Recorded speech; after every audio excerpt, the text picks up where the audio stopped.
Welcome to Episode 9 of Workplace English Masterclass. Email remains one of the most important forms of workplace communication. Whether you're communicating with colleagues, managers, clients, suppliers, or business partners, the ability to write professional emails can have a significant impact on your professional image. Many professionals know what they want to say, but they often struggle with how to say it professionally. An email that is unclear, overly informal, or poorly structured can create confusion and leave a negative impression. On the other hand, a well-written email can save time, improve communication, and strengthen professional relationships. In today's lesson, you'll learn how to write professional workplace emails, make polite requests, provide information clearly, and create positive impressions through written communication.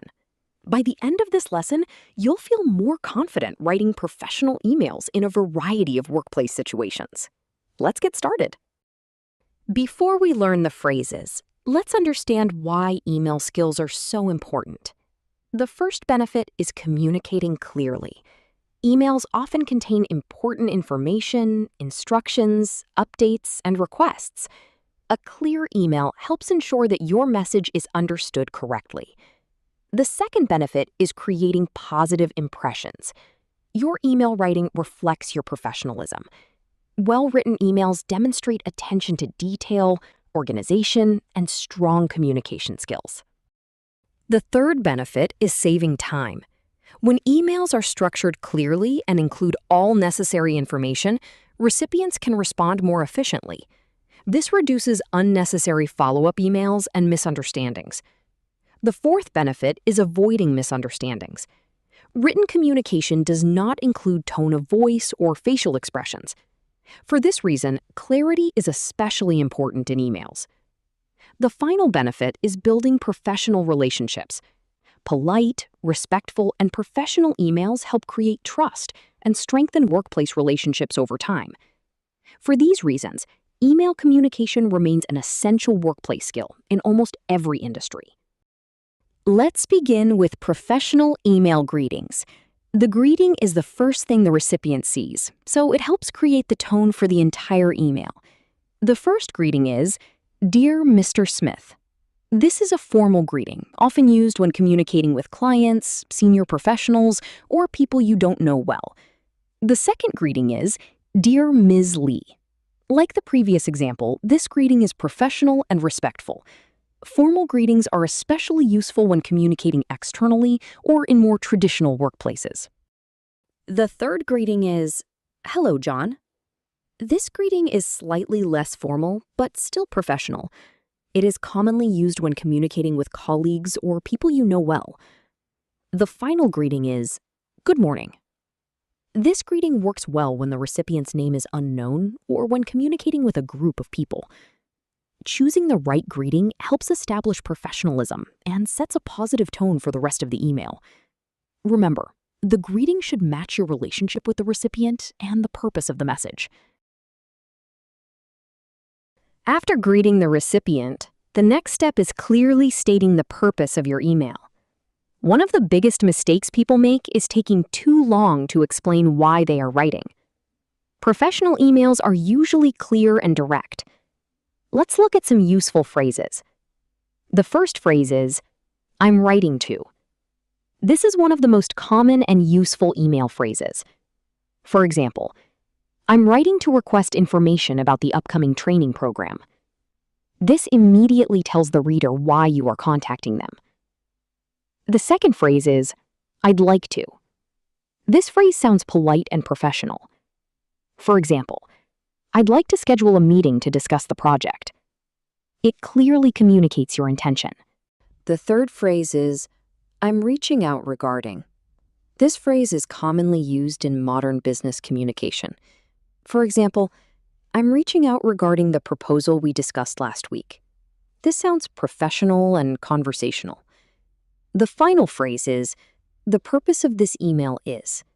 This phrase is useful when you want to be especially clear. For example, "The purpose of this email is to provide an update on the project." Stating your purpose clearly helps readers understand your message quickly and respond more effectively. Let's now look at how to make requests politely in emails. The way we ask for something can influence how people respond.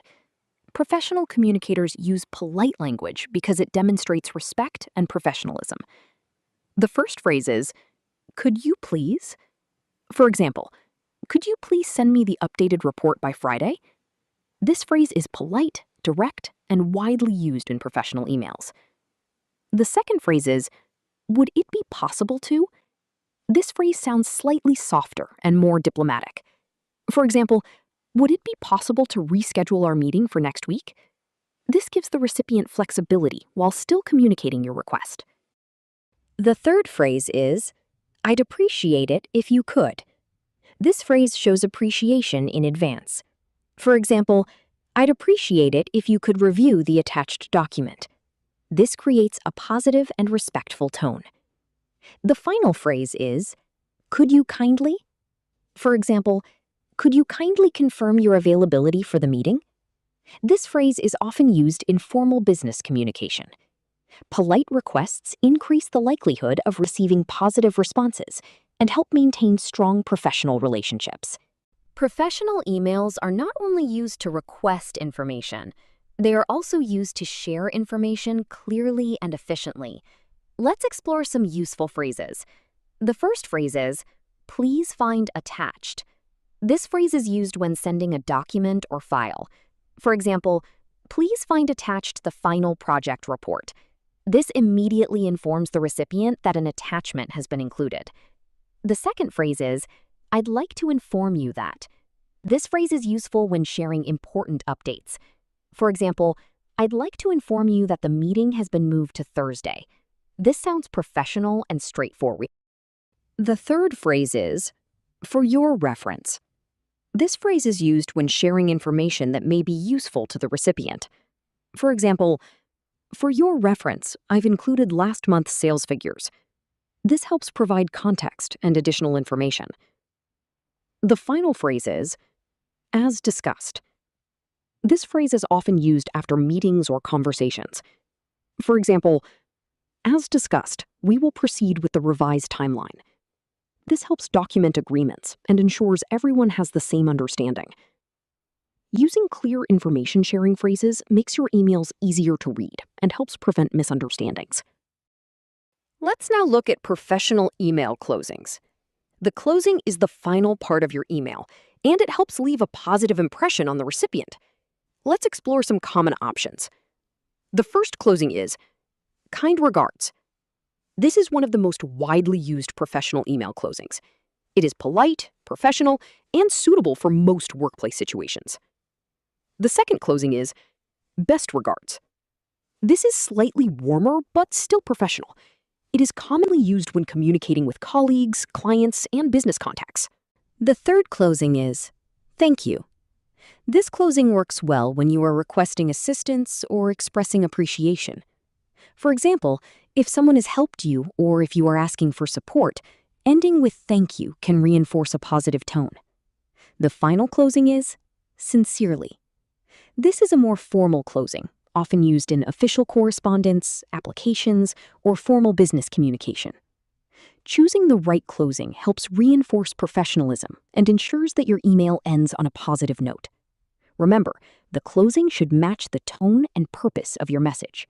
Let's examine our first workplace email example. The subject line is, "Project Update." A clear subject line immediately tells the reader what the email is about. This helps recipients prioritize and organize their emails more effectively. The email begins with, "Hello, Sarah." This greeting is professional, friendly, and appropriate for a colleague. The writer then says, "I'm writing to provide an update on the project." Notice how the purpose of the email is stated immediately. The reader does not have to guess why the email was sent. The writer continues with, "Please find attached the latest report." This clearly informs the recipient that an attachment has been included. Finally, the email closes with, "Kind regards." This creates a professional ending. This example demonstrates several important principles of effective email communication: a clear subject line, a professional greeting, a clear purpose, relevant information, and a professional closing. These elements help make emails easier to read and understand. Let's look at another workplace email example. The subject line is Request for Information. Again, the subject line clearly communicates the purpose of the email. The email begins with, Good morning. This greeting is polite and professional. The writer then asks, Could you please provide the meeting agenda for tomorrow? Notice how the request is specific.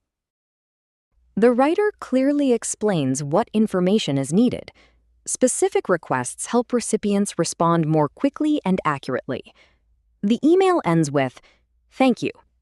This creates a polite and respectful tone. This example may be short, but it contains all the essential components of a professional email: a clear purpose, a polite request, and a professional closing. Sometimes the most effective emails are not the longest emails. They are the clearest emails. Let's now look at some common email mistakes that can reduce the effectiveness of workplace communication. The first mistake is having no subject line. The subject line is often the first thing a recipient sees. Without a clear subject line, people may not understand the purpose of the email or may overlook it entirely. For example, instead of sending an email with no subject, use a clear subject, such as project update or meeting request. A clear subject line helps recipients understand the purpose of your message immediately. The second mistake is using informal language. While informal language may be acceptable when messaging friends, workplace emails require a more professional tone. For example, instead of writing, "Hey," or "What's up?" you could write, "Hello," or "Good morning." Professional language creates a positive impression and demonstrates respect. The third mistake is making unclear requests. Sometimes people write emails without clearly explaining what they need. As a result, recipients may become confused or require additional clarification. Instead, make your requests specific and direct. For example, could you please send me the updated report by Friday? Now let's look at the positive alternatives. Clear structure makes emails easier to read. A professional tone creates positive impressions. A specific purpose helps recipients understand exactly what action is required. Remember, effective emails save time, reduce misunderstandings, and improve workplace communication. Now it's your turn to practice. One of the best ways to improve your email writing skills is by using professional phrases regularly. Let's work through these sentence starters together. The first sentence is, I'm writing to. Think about a reason you might send a workplace email. For example, I'm writing to request information about the upcoming training session. This clearly communicates the purpose of the email. The second sentence is, could you please? This phrase is useful when making polite requests. For example, could you please confirm your attendance for tomorrow's meeting? The third sentence is, I'd appreciate it if you could.